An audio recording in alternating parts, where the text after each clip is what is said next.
Hooty hoo, all my stock market gamblers. Welcome today. I'm Tall Mike. I'm so glad you're here. What do we got going on in the markets today? Well, we're having kind of a down day. The Dow's down about 200. NASDAQ's down about 100. Now the S&P is sitting right at 4170. It's in that resistance zone. I do think it's going to keep coming down. We've tried to break through the resistance zone a couple of times. We even got a few points above the 4200 level, which is the top of the zone.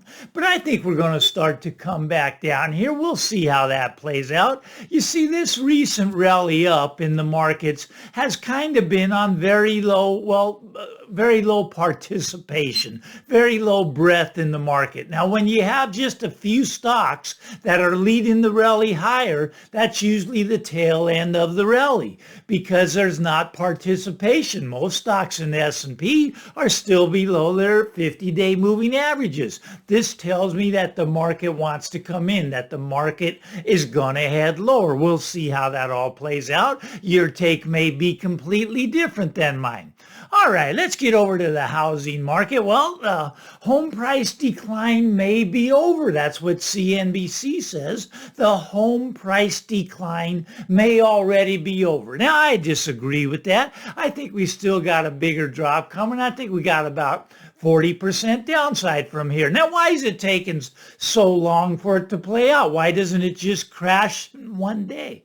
Kind of like the stocks. The stocks can come down all in one day, but real estate takes longer to play out. But why is it taking so long? Well, you got to understand what happened during the pandemic. I mean, we increased the money supply by 40%, and we did that in 2 years. The whole money supply increased 40% in just 2 years. Now, right now, it's interesting because we have the money supply. The M2 money supply is actually starting to decrease. Now, this is going to create a lot of problems. Now, we got mortgages. Mortgages are up back over 7% for the 30-year fixed rate mortgage, and that's if you have perfect credit. If you don't have perfect credit, well, you're closer to 8%.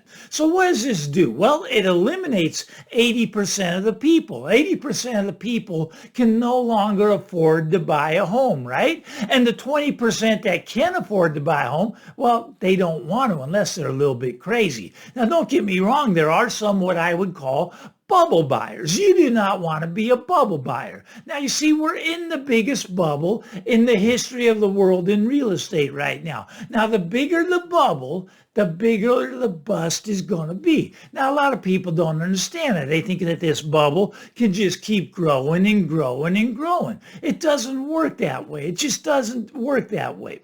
All right, so we got the M2 money supply is contracting, right? So the Fed is really going to have, well, it's got one option it can do. It can flood the money into the marketplace and we can spend our way into oblivion. That's basically all the Fed can do at this point because the money supply is starting to contract. If they don't start pumping money into this system, we will see that crash that I'm talking about. Now, corporate bankruptcies, they're on the increase, right? They're increasing to record highs. Now, why is that? Well, okay, now corporate debt went from 10 trillion. It was $10 trillion back in 2008. What's it at today? About 20 trillion. So it has doubled. Corporate debt has doubled. And there's a lot of what these called zombie companies, a lot of zombie everythings. Right now we have a zombie government. The government can never repay its debt. The zombie companies, they can never repay their debt. There's zombie people out there walking around. They have too much debt. They're too far underwater. They can't bring in enough income to pay off their debt. So what's going to happen if the government does not flood the marketplace with dollars? They're going to have to print. They're going to have to get the stimulus programs going again. They're going to have to give away the free money to pump up the markets. But if they don't do that, the marketplace is going to come down. These zombie companies, about 1 out of every 5 companies is now a zombie company. You see, we've never let the system flush out. We just keep pumping it along. We keep, it's like, what was that movie? I don't know, The Weekend with Fred or something, or Drop Dead Fred, maybe. I forget the movie, but that guy was dead and they keep bringing him along with them. Well, that's what we're doing. We keep bringing these zombie companies along with them. You see, these zombie companies should be allowed to go out of business, and they should be able to have a funeral rest in peace. They should go away. They don't have a good business model. But no, we don't want that to happen because a lot of pain would be felt. A lot of jobs would be lost if all of these corporations that are zombie corporations were allowed to go out of business. Instead, we let them keep borrowing more and more money, and their debt just keeps getting bigger and bigger until eventually it will go out of business, and it'll be called a depression instead of a recession, and they'll go away. They'll go out of business.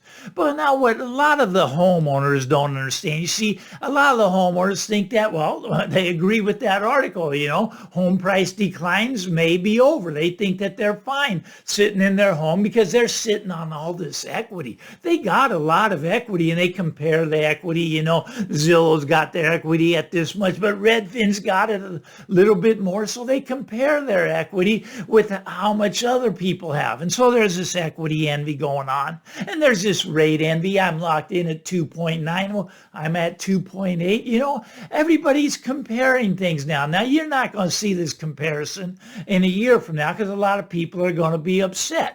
Now, you see what's going to happen is 10% of homeowners will be in what is called personal financial distress. Now, this could come from a job loss. It could come from a lot of things. It could come from just that the cost of inflation, the cost of expenses keep going up, the cost of repairs, the cost to heat your home, the cost of insurance, the property taxes on your home. And all of a sudden, the home that you were living comfortably in becomes unaffordable because 10% of homeowners, well, they're going to be in personal financial distress. Now, you see, people think that they got this equity, and they do. They could sell right now, and they could get within 10% of the price that Billy Bob got. But everybody's not going to be able to make it out. So there's going to be, the first guy's going to get out with most of his money. He's going to get out with most of his equity. But once he sells, the next guy's going to come in lower. Let's say it's $1 million. The one guy gets out with most of his equity, but the next guy, he can only get $900,000. Well, 10% of the equity just got wiped out on his house, right? Well, no, it got wiped out on everybody's house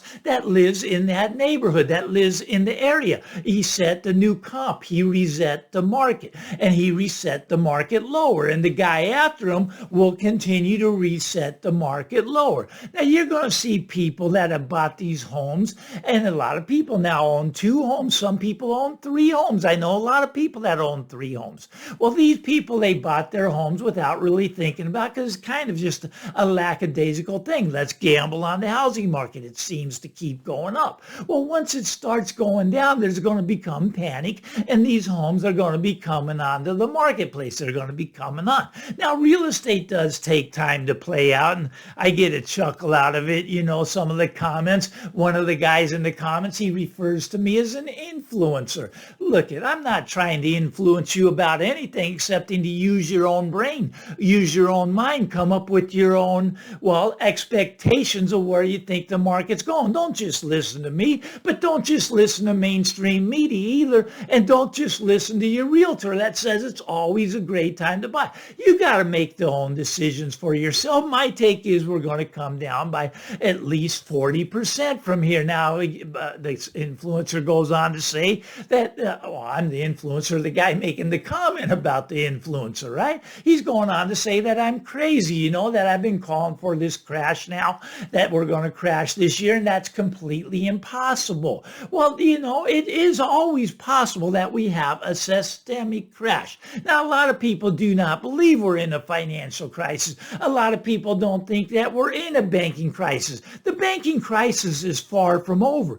It's going to get played out, and you're going to hear about there's going to be many more banks that fail. And when the banks start failing, it can become a systemic problem. You get a credit crunch in this marketplace, the whole real estate market freezes up. There are no buyers. Now, right now, they say that we're in a seller's market because we have between 3 and 4 months worth of inventory, and that would still be a seller's market. Now, if you get past 6 months worth of inventory, then you become in a buyer's market. But here's what happened. It can shift from this seller's market to a buyer's market overnight. Now, how does that happen? Well, it happens by the fact that the buyers would go away. If there's a credit crunch, buyers cannot get mortgages. So it then becomes what is a cash market. And cash markets are about 30% lower just like that. And that can happen overnight. Now, the gentleman, he did have a good point. He says that I'm telling people to sit back and wait, where he's out there looking for deals. Now, he's an expert in the marketplace, and he's looking for deals. He's looking for properties that are worth $1.5 million that say that people are willing to sell for $1 million. Now, why would anyone sell a property that's worth $1.5 million? Why would they only sell it for $1 million? Well, it'd be because they're in personal financial distress. Personal financial distress. In other words, maybe they're 5 years behind on their property taxes. Maybe they're behind on their mortgage payment and the bank's going to foreclose on them. Now, why don't they just call up a realtor and list it for the $1.5 million?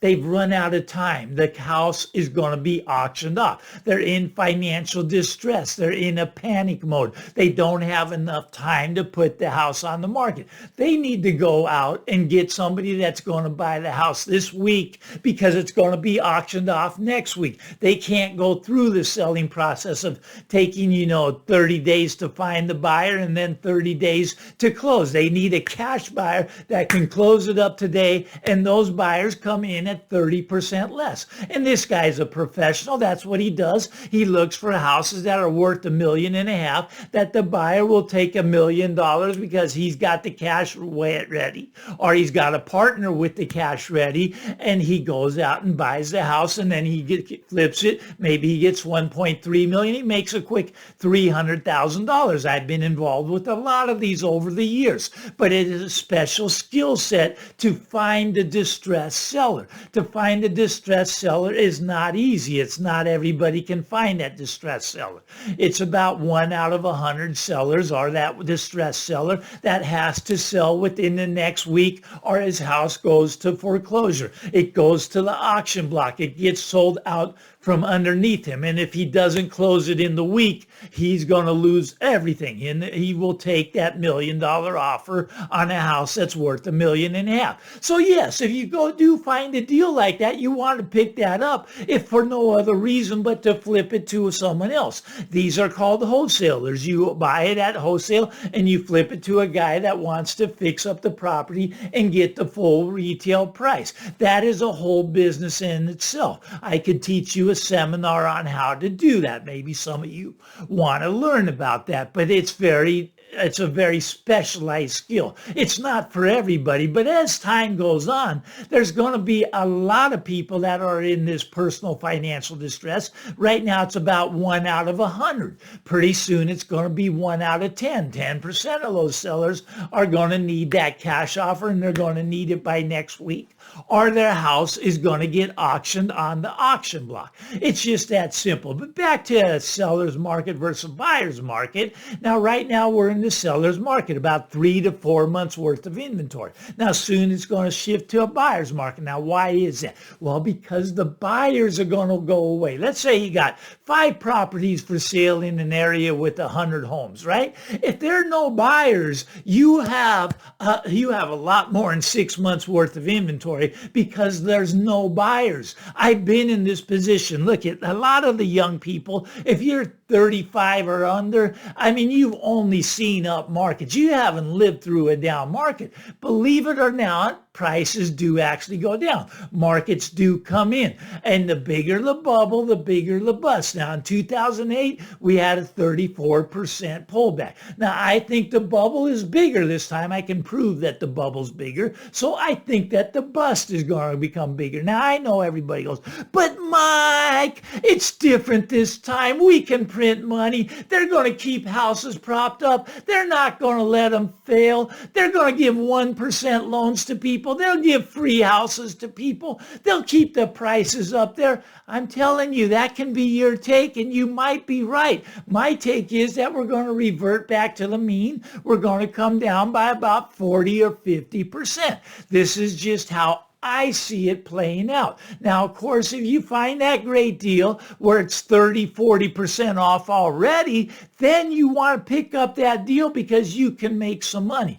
I agree with that philosophy. I do. But those houses are very rare right now, and they're very hard to find right now. Now, they're going to be a lot easier to find a year from now, maybe 2 years from now. It does take time. It takes time to go from that seller's market to that buyer's market where there are no buyers. But if you get a credit crunch, if this financial crisis starts to take hold, and I do think that it will, and the banks start to fail and nobody's lending money, it will speed up the process as to how quick houses come down. Now, right now is the good times. I'll be the first to admit that. You can go out there, sell your house, get close to the price Billy Bob got, and you can beat everybody else to the market, because right now people aren't going to the market yet. They will soon be running to the market. They will be running for the exit. They will be trying to get out of their property and keep that little bit of equity they have left. A lot of people will fall underwater again, and we'll go back to the short sales. We'll go back to the foreclosures. It's just a cycle. Real estate's very cyclical. We've had this 12-year run up, and look, if they let it all crash in 2008 without printing the trillions and trillions of dollars, yes, this would be over with. But they never let it fail in 2008. They just blew the bubble bigger. So this has not failed yet. And when it fails, yes, 50% could be conservative. It really could. Sit back, relax. But if you do find that one property that's on sale, 30-40% off, sure, go ahead and buy it. Absolutely. Anyways, if you like this stuff, give me the thumbs up. Why not? I'm Tall Mike. Get out there, enjoy the day, everybody, and we'll talk again real soon. Punch that subscribe button. Bye-bye now.